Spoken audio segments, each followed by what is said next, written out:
agak mundur gitu Bu, mundur dikit Bu. Tenang ya semua, tenang Ya. Pak Son. Jadi saya sudah bikin ada beberapa poin yang saya sudah buat. Jadi ini memang proses pengadilan yang ada di negara kita yang memang kita harus kita lalui ya. Tadi Pak JPU sudah menyampaikan bahwa SPA 15 sesuai dengan terjemahan maupun gabungan. Nah, kalau gabungan itu mengakibatkan kerugian, apakah gabungan itu pun yang mengakibatkan keuntungan? Jadi pertanyaannya harus sama ya.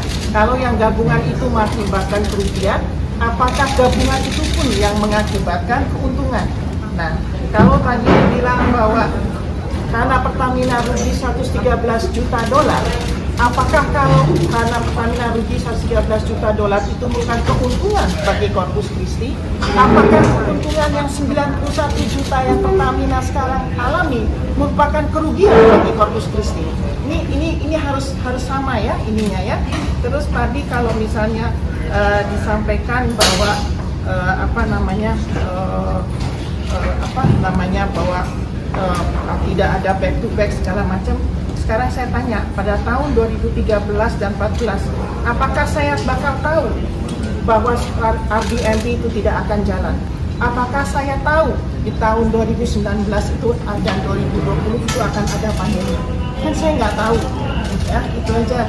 Dan kalau misalnya ini kebijakan seperti ini menjadikan suatu tindak pidana korupsi, jangan haraplah Pertamina bisa menyaingi BUMN internasional atau perusahaan-perusahaan swasta yang lain. Karena pada saat semua membeli LNG Corpus Christi di tahun yang sama, tidak ada satupun perusahaan yang dikenakan tindak pidana korupsi karena harganya turun atau tidak punya back to back. Boleh dicek di SEC siapa pembelinya, apakah mereka pada saat pandemi menjual dengan harga rugi dikenakan pidana, atau misalnya mereka itu semua punya back to back, tidak ada.